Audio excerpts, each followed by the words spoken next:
My name is Janity, and for 3 years I lived next door to the loudest, angriest man I'd ever met.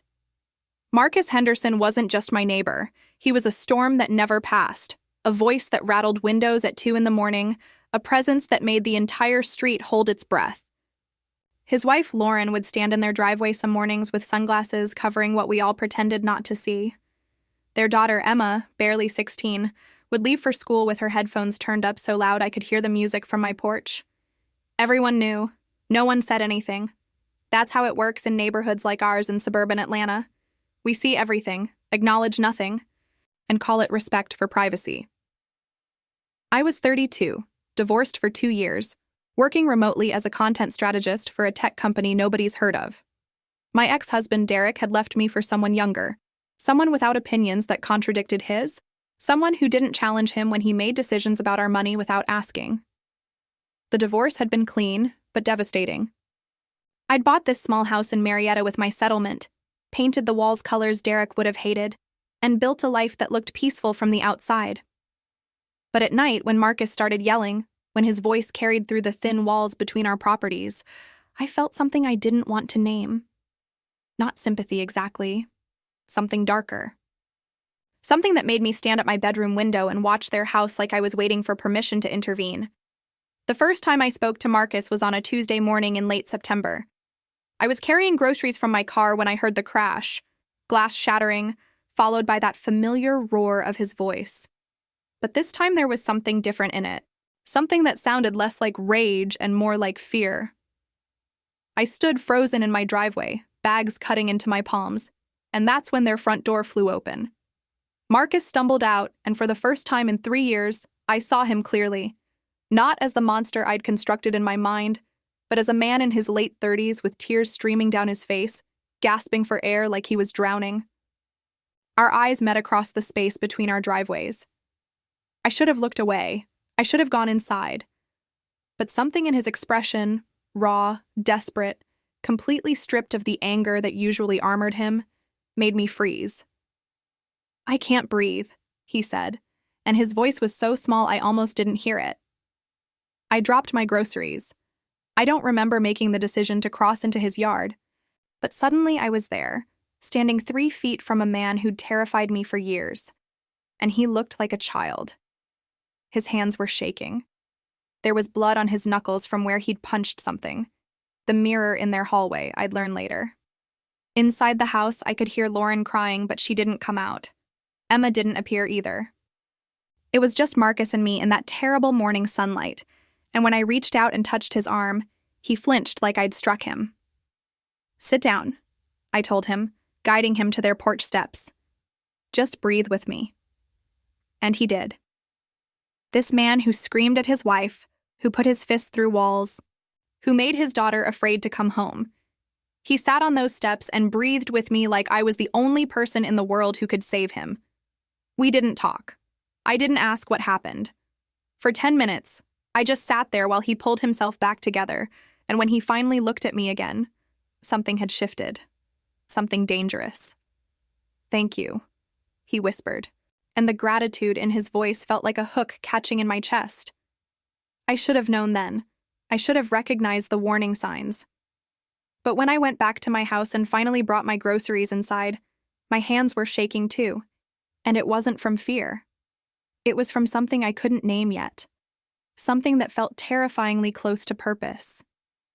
If you're still watching this, don't look away now. Because what came next changed everything. And I need you to understand how it happened. How a woman who considered herself rational, moral, careful, how someone like me could make the choices I made. Subscribe if you haven't already, because by the end of this story, you're going to want to tell me whether I'm a monster or just someone who finally felt needed again. The next morning, there was a note in my mailbox, not delivered by the postal service, handwritten on a torn piece of notebook paper, folded 3 times. "Thank you for yesterday. I don't know what would have happened if you hadn't been there. M."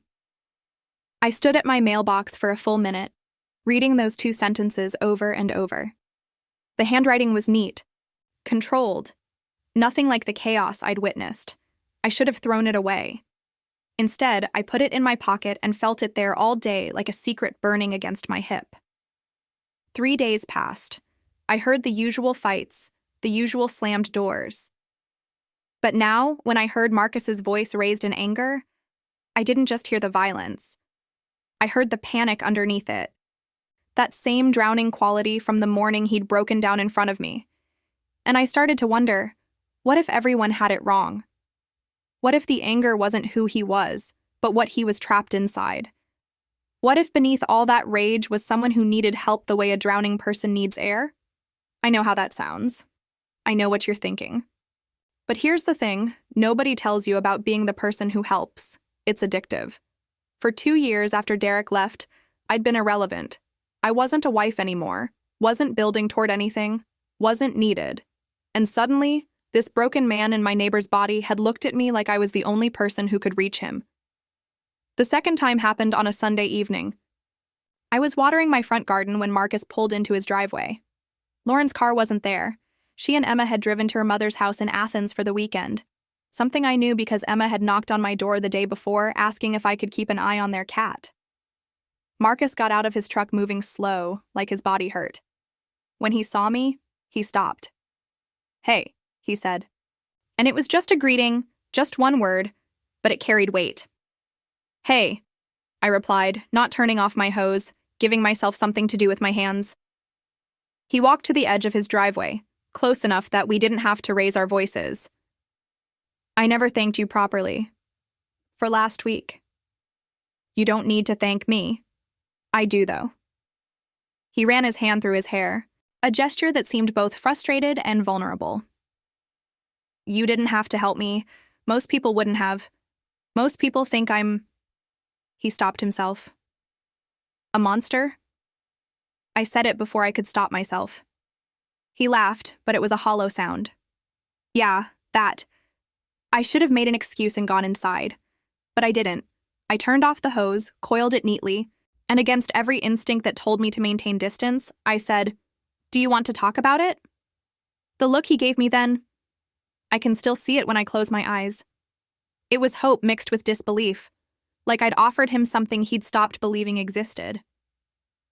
"I don't want to burden you.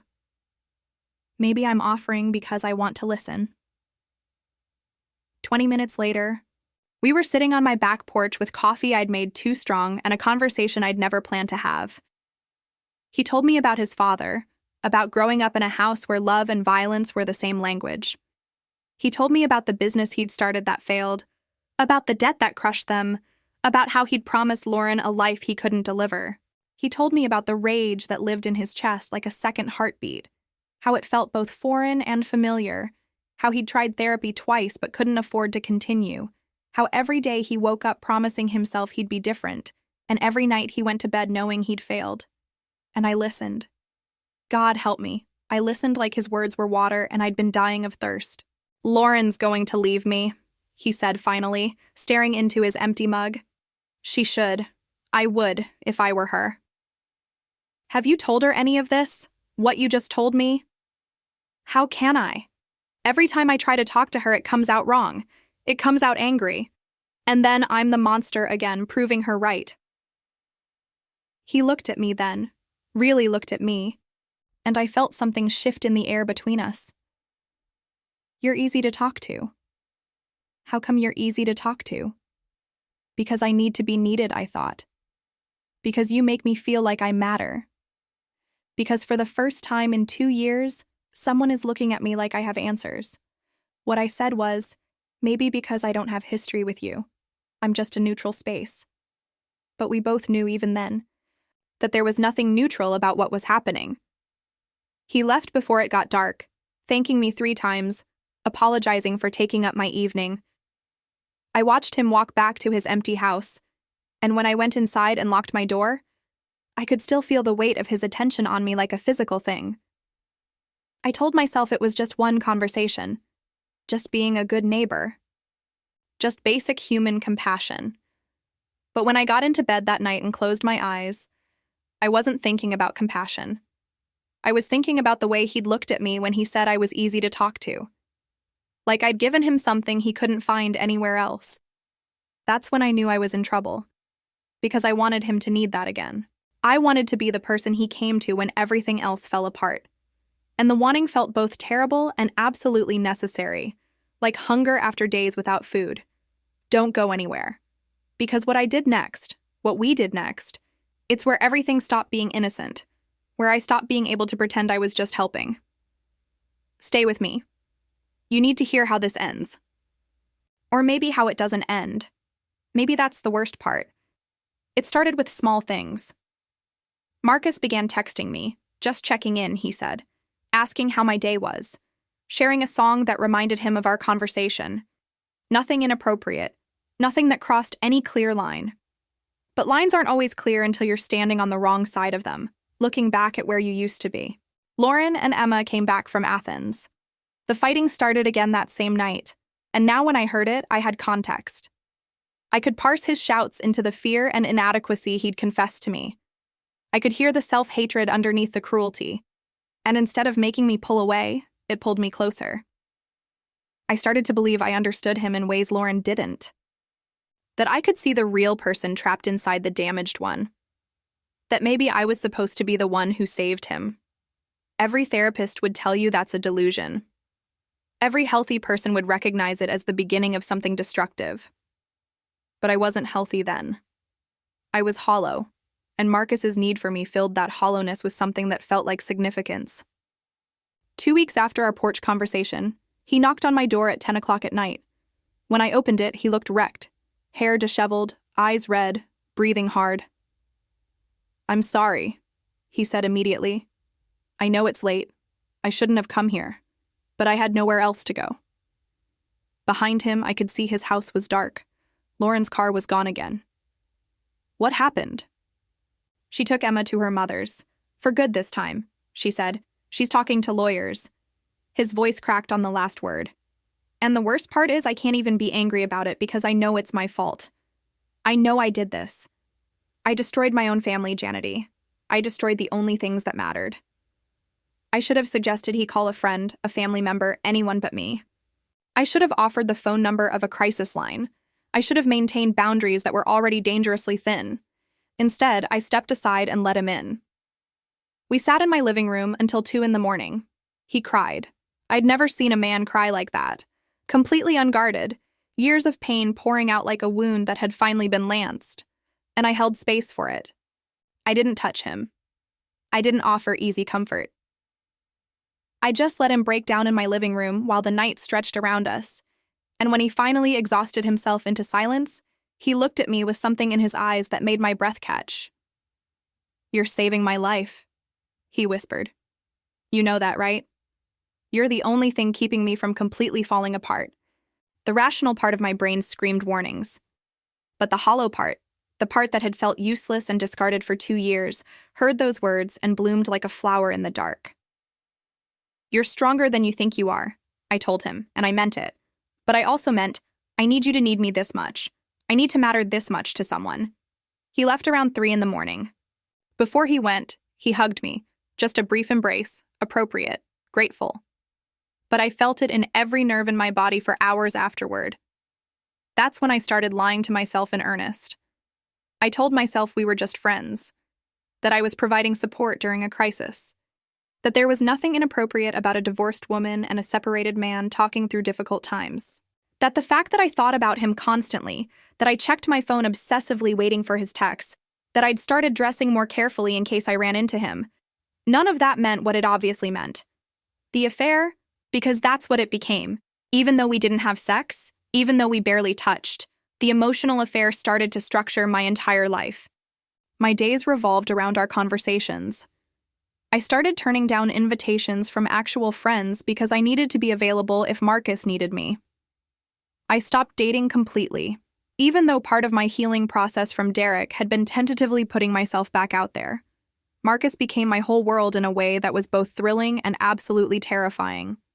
And then one night, about a month into this, as we sat on my couch talking about his childhood, about the father who'd taught him that love looked like control, he reached over and took my hand. Just held it, his thumb moving gently across my knuckles. We both stared at our joined hands like they belonged to other people. Neither of us pulled away. This is wrong, he said quietly. I know. I'm not divorced yet. I'm technically still married, and you're too good for this. For me. Don't tell me what I'm too good for. He looked up at me then, and the want in his eyes mirrored everything I'd been trying not to feel. If I kiss you right now, everything changes. We can't go back. I know, I said again. And he kissed me. Soft at first, tentative, like he was asking permission with every breath. But then deeper, with a desperation that spoke to how starved we both were. Him for gentleness, me for maturity. When we finally pulled apart, we were both shaking. We can't do this, he said, but his hand was still in my hair. I know. But we did anyway, not sex. We both clung to that boundary like it was the only thing keeping us from becoming completely terrible people. But everything else. The late-night conversations that turned into early morning. The way he started keeping a toothbrush at my house. The way I learned the pattern of his scars and the stories behind each one. The way we built an intimacy that had nothing to do with bodies and everything to do with souls. And maybe that made it worse. Maybe that made it more of a betrayal than simple physical affair would have been. I need you to understand I knew it was wrong. Every single day I knew. But it felt like the first true thing I'd experienced in years. It felt like being seen, being needed, mattering in a way I'd forgotten was possible. And I told myself that as long as we weren't having sex, as long as he was separated from Lauren, as long as we were both single in the ways that legally mattered, I told myself it was okay. But deep down, in the part of myself I stopped listening to, I knew better. I knew I was the other woman, even if the affair was emotional rather than physical. I knew I was helping him avoid doing the real work of therapy and actual change. I knew I was a placeholder, a soft place to land while he figured out his real life. I knew, and I did it anyway, because the alternative was going back to being irrelevant, and I couldn't face that. I'd rather be necessary to someone broken than unnecessary to everyone else. And then, on a Saturday morning in December, 3 months into our whatever it was, someone knocked on my door. When I opened it, Lauren Henderson stood on my porch with Emma behind her, and the look in her eyes told me she knew everything. Don't click away. You need to hear what she said to me. You need to understand what happened when the secret life I'd been living collided with reality. Keep watching, because this is where I learned what it really costs to be someone's salvation. Lauren didn't yell. I think part of me had been expecting rage, the kind of confrontation you see in movies where the betrayed wife screams and throws things. But she was calm, terrifyingly calm, and somehow that was worse. Can we come in? She asked, her voice level. Emma stood behind her mother, looking at me with an expression I couldn't read. Not quite anger, not quite disappointment. Something more complicated than either. Lauren, please, she interrupted. I'm not here to make a scene. But we need to talk, and we need to do it now. I stepped aside. They came into my living room, this space that had become a sanctuary for Marcus and me, where we'd built our careful illusion of innocence. Lauren sat on my couch, the same couch where her husband had held my hand, where we'd kissed for the first time. Emma remained standing, arms crossed, a sentry. How long? Lauren asked simply. I don't know what you... Don't. One word, but it cut like a blade. I'm not stupid, Janity. Marcus has been different for months, calmer, happier, sneaking off at odd hours, keeping his phone locked. I hired a private investigator 3 weeks ago. He's been coming here. A lot. Sometimes until 3, 4 in the morning. So I'm going to ask you again, with respect, how long? There was something in her tone, not accusatory, just exhausted, that made lying impossible. 3 months, I whispered. But we haven't what? Had sex? Do you think that matters? She laughed, but there was no humor in it. You think because you haven't slept with him, you haven't betrayed me? You haven't destroyed my family? Your family was already... I stopped myself, but it was too late. Broken? Lauren finished for me. Is that what he told you? That I was the problem? That he was just a misunderstood victim who needed someone who truly saw him? She leaned forward, and I saw the lines around her eyes, the exhaustion etched into her face. This woman was my age, maybe a year or two older, but she looked like she'd aged a decade. Let me tell you what you've actually done, Janity. You've given my husband an excuse not to change. You've provided him with an escape hatch from the consequences of his actions.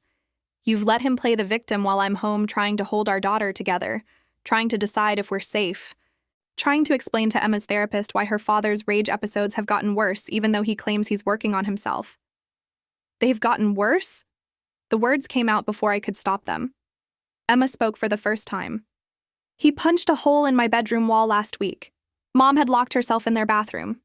I called 911, but then hung up before they answered because I was scared of what would happen if the police came. Her voice was flat, matter of fact, and that was somehow worse than if she'd been crying. Where was he that night, Janity?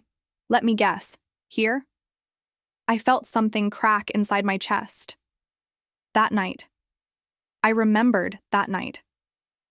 Marcus had shown up around 11, upset about something Lauren had said, something about custody and supervised visits. I'd made him tea. We'd talked until 2 in the morning. He'd seemed vulnerable, raw, in need of comfort. I'd held him while he cried about how unfair Lauren was being, how she didn't understand that he was trying, the hole in his daughter's wall, the 911 call she'd been too afraid to complete. That had been happening while I'd been playing savior in my living room. I didn't know, I managed. No, Lauren agreed. You didn't know because you didn't ask. Because it was easier to believe his version of events where he's the wounded party and I'm the cruel wife who doesn't appreciate his efforts. It's easier to be the understanding one when you only see him for a few hours at a time. When you get the soft parts of him, the vulnerable parts, and I get the rage and the broken doors and the fear. I was trying to help. You were trying to feel important. Emma cut in, and the accuracy of it hit me like a physical blow. My mom told me about you, about your divorce, about how your ex left you, and I'm sorry about that, I really am. But you don't get to build yourself back up by dismantling what's left of my family. 16 years old, and she could see through me more clearly than I'd been able to see through myself. I wanted to argue. I wanted to defend the last 3 months, to explain the connection Marcus and I had, the way we understood each other. But looking at Lauren's exhausted face and Emma's hardened expression, all my justifications turned to ash in my mouth. Does he tell you he's going to change? Lauren asked, her voice almost gentle now. Does he promise he's different with you, that you bring out the best in him? I nodded, unable to speak. He told me that too. For 15 years, Janity. 15 years of I'll change, I'll get better, this is the last time. Do you know how many therapists we've seen? How many anger management courses he's started and never finished? How many times he's promised Emma he'll be a better father? She stood up, smoothing down her jacket in a gesture that was pure dignity despite everything. You're not special. You're not the one who finally understands him. You're just the next woman he's convinced that his brokenness is romantic instead of dangerous. Mom, Emma said softly, touching Lauren's arm, we should go. But Lauren wasn't finished. She looked at me with something that might have been pity. I came here to tell you to stay away from my husband, to threaten you maybe, or to ask you to have some decency. But looking at you now, I realize you're going to do whatever you want. Women like you always do. You'll convince yourself that love conquers all, that you're different, that you can fix him. And maybe you will, for a few months. Maybe you'll get the version of Marcus that's tender and broken and needs you. But eventually, probably faster than you think, you'll get the other Marcus. The one I know. The one Emma has nightmares about. And when that happens, I hope you remember this conversation. I hope you remember that I tried to warn you. They walked toward my door. Emma paused, looking back at me. For what it's worth, he does care about you. In his way. He cares about everyone who makes him feel better about himself. But that's not the same as love. And it's definitely not the same as change. Then they were gone, and I was alone in my living room with the weight of everything they'd said crushing down on me. I should have called Marcus immediately, should have ended things, established boundaries, protected myself from the future Lauren had predicted. But I didn't. Because the addict doesn't quit just because someone tells them the drug is poison. They have to hit bottom first. For me, bottom was still ahead, and I was going to fall further than I'd ever imagined possible. If you're still here, I need you to stay. Because what I'm about to tell you about the next few months, it's going to make you angry. It's going to make you want to yell at your screen and call me an idiot. You'll be right. But I need you to understand how it happened anyway. How a rational person makes irrational choices. How warning signs become invisible when you're determined not to see them. Keep watching, please. Because I need someone to witness what I did, even if it means you hate me by the end. I didn't tell Marcus about Lauren's visit. Not right away. I convinced myself I needed time to process, to think clearly about what I wanted. But really, I was terrified that if I repeated Lauren's words, I'd have to believe them. And I wasn't ready to stop believing in us yet. In him. In the fantasy I'd constructed where I was the hero of this story instead of the villain. He texted me that night around 10. Can I come over? Rough day. And despite everything Lauren had said, despite Emma's haunted expression, despite knowing about the hole in her bedroom wall, I said yes. Because I wanted him to need me more than I wanted to do the right thing. When he arrived, he looked terrible, eyes bloodshot, hands shaking, the familiar signs of what I now recognized as one of his rage episodes winding down. And my first thought wasn't concern for his family. It was, I'm glad he came to me. I'm glad I'm his safe space. Lauren came to see me today, I said, before I could stop myself. He went completely still. The transformation was instantaneous. The vulnerable man who'd walked through my door disappeared, replaced by something harder. What did she say? She knows about us. She hired a private investigator. That bitch! The word came out low, venomous. She's trying to build a case against me for the custody hearing. Make me look like I'm unstable, unfaithful. She wants to take Emma away completely. There it was. The immediate pivot to victimhood. The reframing that made him the wounded party. And I heard it. For the first time, I actually heard the manipulation in it. But I didn't call it out. Instead, I asked, "Did you punch a hole in Emma's wall last week?"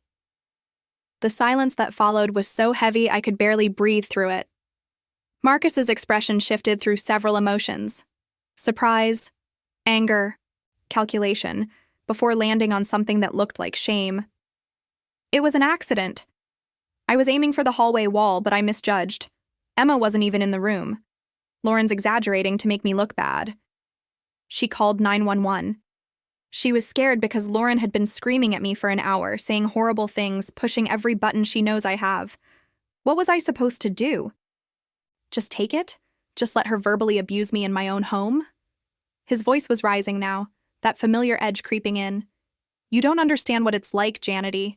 You get to see me when I'm calm, when I'm rational, but she pushes me until I snap, and then acts like I'm the monster for reacting. Every word of Lauren's warning echoed in my head. This was exactly what she'd predicted. The excuses, the blame shifting, the way he'd make me complicit in doubting his victims. But the scary thing was, part of me still wanted to believe him. Part of me still needed to believe that our connection was real, that I understood him in ways Lauren never could, that love and patience could heal the damage his father had done. I think you need professional help, I said carefully. Real therapy, consistently, not just talking to me. I've tried therapy. It doesn't work for me. Because you stopped going after 3 sessions. His eyes flashed with anger. Real anger, the kind I'd only ever heard through walls before. You're supposed to be on my side. I am on your side. That's why I'm saying this. Marcus, what Lauren described, what Emma said. What Emma said? He stood up abruptly, pacing my living room like a caged animal. You're listening to a 16-year-old who's been poisoned against me by her mother? A kid who doesn't understand the complexity of adult relationships? She's being manipulated, Janity. They both are. Lauren is turning my daughter against me, making herself look like the victim when she's been emotionally abusing me for years. I'd read about this.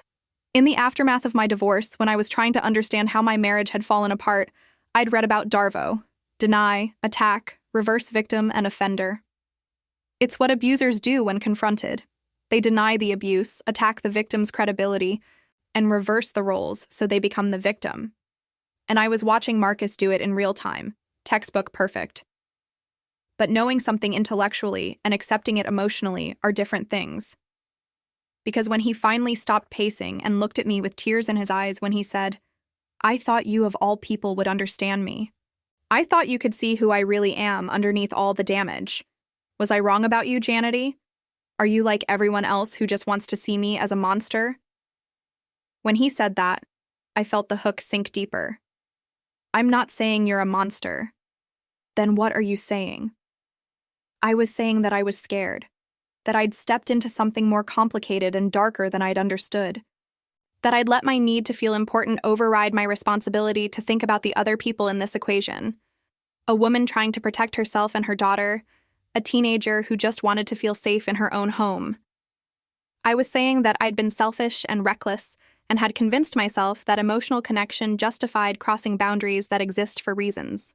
I was saying that Lauren was right about me. But what I actually said was, I just want you to get better, for real. Not just during our late-night talks, but all the time. For yourself and for Emma. He came back to the couch, sat close enough that our knees touched. I will. I promise. But I need you to believe in me while I do it. Can you do that? Can you keep believing in me when everyone else has given up? And God help me, I said yes. Because the alternative was admitting that the last 3 months had been a mistake, that I'd played supporting character in someone else's dysfunction, that I'd been using him as much as he'd been using me. I wasn't ready for that truth yet. He stayed until 3 a.m, as usual. We didn't kiss that night. The conversation had killed that possibility. But before he left, he held me close and whispered, "You're the only good thing in my life right now. Don't abandon me too." After he left, I sat in the dark for a long time, turning his words over in my mind. Don't abandon me too.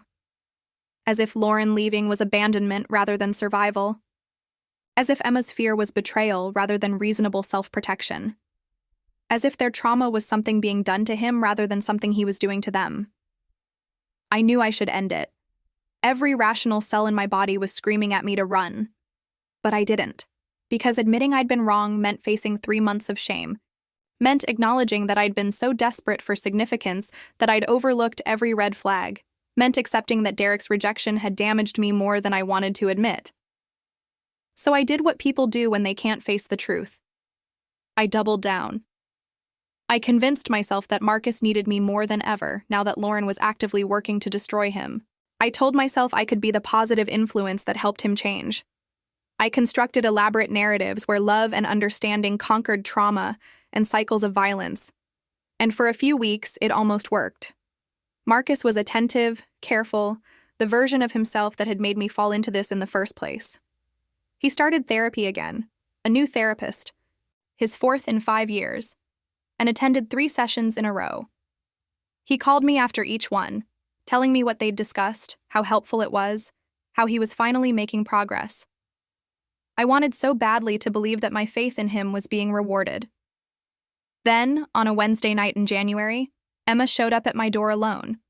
The final part, the part that makes me sick to remember, that's next. And I need you to hear it, even though I'm not sure I deserve your attention anymore. Maybe especially because I'm not sure I deserve it. Stay with me just a little longer. This is almost over.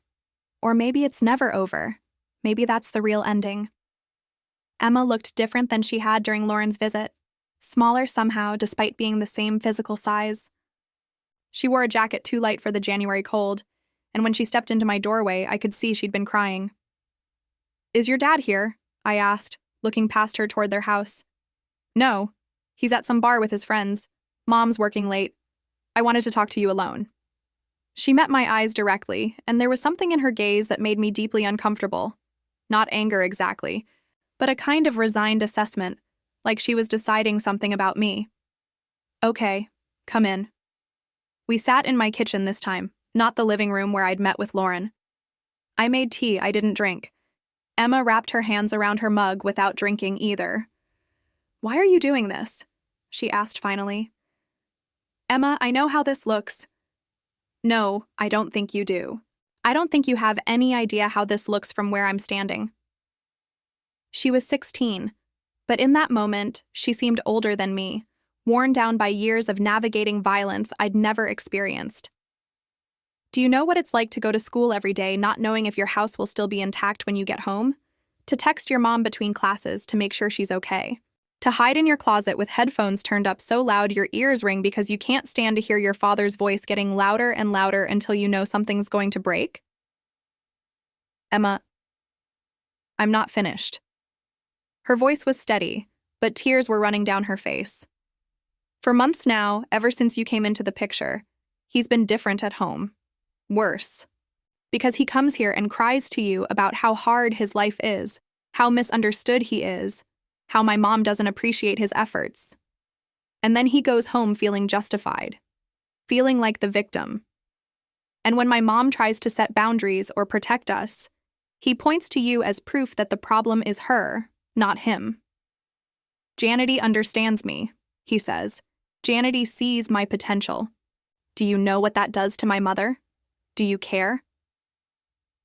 I wanted to defend myself, to explain that my intention had been to help, that I hadn't understood the full picture. But every word felt hollow before I could speak it. "He told me last week that when the divorce is final, he's going to ask you to be in my life. That you'll be good for me. That you understand trauma and healing in ways my mom doesn't." Emma laughed, but it was a broken sound. "You want to know what's funny? I've been in therapy for 3 years. Real therapy, consistent therapy, where I actually do the work of understanding my father's abuse and my own responses to it. And one of the first things my therapist taught me was to recognize enabling behavior, to see the difference between people who actually want to help and people who want to feel important. You're the second kind, Janity, and you're making it so much worse." The tea in front of me had gone cold. Outside, I could hear wind chimes from someone's porch, a sound that felt obscenely peaceful given the moment. "I'm sorry," I whispered, and it felt profoundly inadequate. Are you actually sorry? Or are you sorry I'm calling you out?" She wiped her face with her sleeve. "My mom told me not to come here. She said it wouldn't make a difference, that you're too invested in your fantasy to hear the truth. But I had to try. Because in a few months, I turn 17, and the day I turn 18, I'm leaving. I'm going to college as far away as I can get. And I'm never coming back. And my mom will be alone with him, without me there as a buffer, without me there to call 911 when things escalate.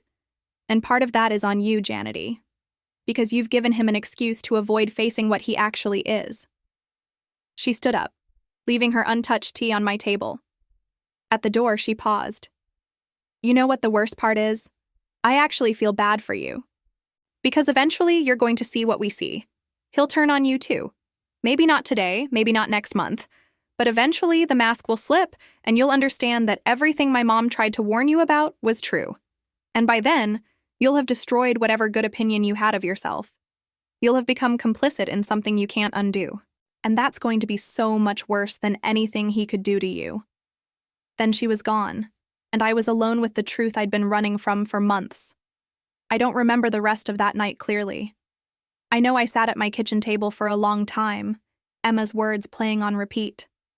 I know at some point my phone buzzed with texts from Marcus, casual check-ins, nothing that acknowledged the bomb his daughter had just dropped in my lap. I know I didn't respond. What I remember most clearly is the moment I finally looked at myself honestly. Not the version I'd been performing, the understanding confidant, the patient healer, the woman wise enough to see past someone's damage to their potential.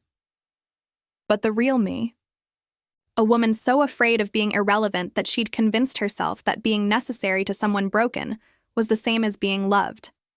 A woman who'd prioritized her own emotional needs over the safety of a teenager and the survival of a trauma victim. A woman who'd become exactly what Lauren called her, someone who dismantles other people's lives to build up her own sense of purpose. I'd been telling myself a story where I was the hero. But heroes don't make 16-year-olds cry in their kitchen at night. Heroes don't enable abuse by providing abusers with justification and escape hatches. Heroes don't ignore every warning sign because acknowledgement would cost them something they're not willing to lose. I'd been the villain all along.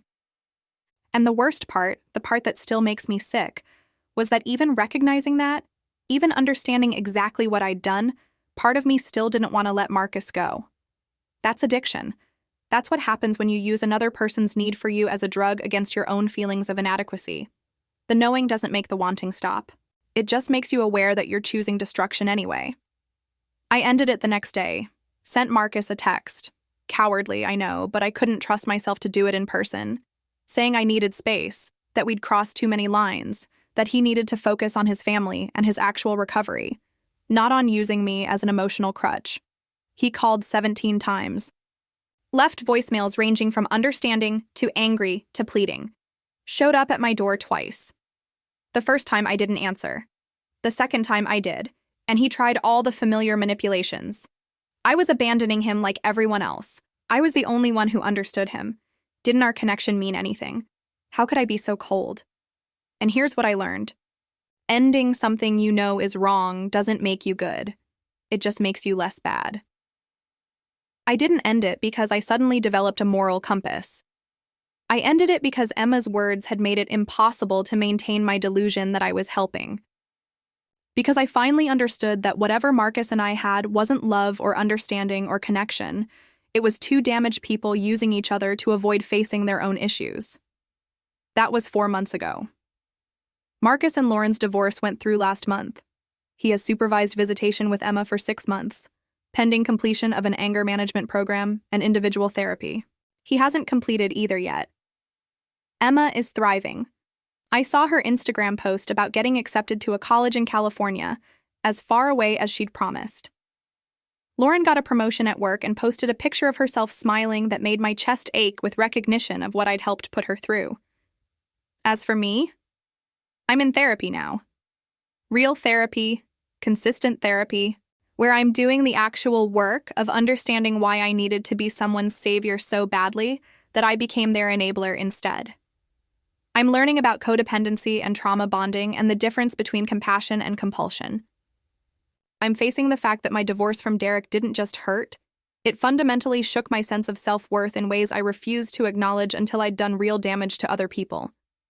Some days I still think about Marcus, still wonder if he's okay, if he's actually working on himself, if some part of what we had was real. But I'm learning to recognize those thoughts for what they are. Not love, not concern, but the addict's brain trying to convince me I need one more hit. I moved out of that house in Marietta 3 weeks ago. Couldn't stand being next door anymore. Couldn't stand the constant reminder of what I'd done.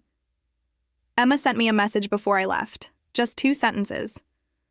I hope you're getting help. You need it as much as he did. She's right. I do need it. And maybe that's the only redemption available to me.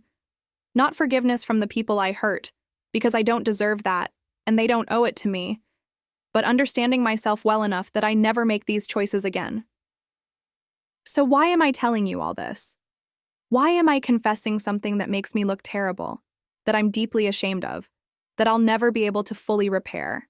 Because I need you to understand how it happens. How someone who considers themselves moral and thoughtful can become complicit in abuse. How the need to feel significant can override every ethical instinct you have.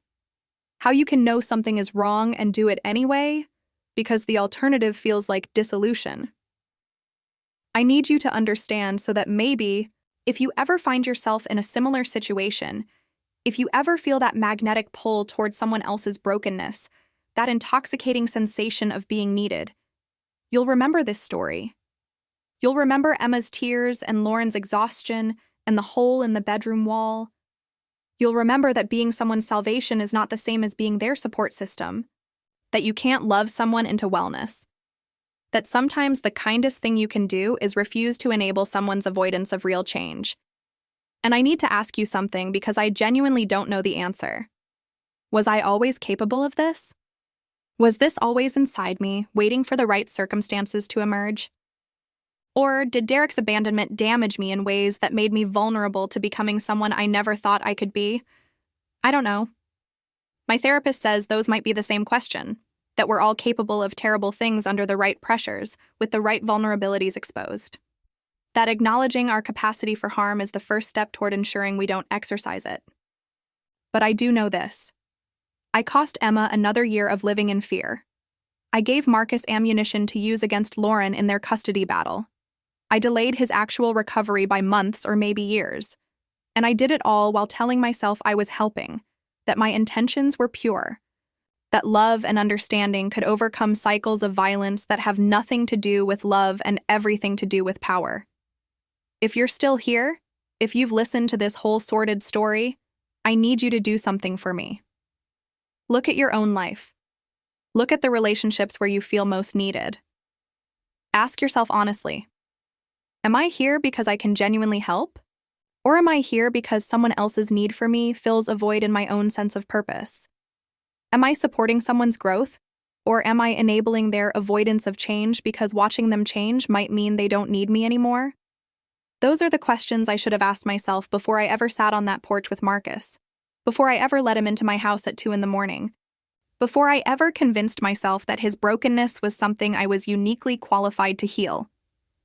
I can't undo what I did. But maybe sharing it can stop someone else from making the same mistakes. Maybe my shame can serve some purpose beyond just being something I carry alone. Or maybe this is just another form of self-centeredness. Using my confession as a way to feel significant again. To matter to an audience if I can't matter to individuals in healthy ways.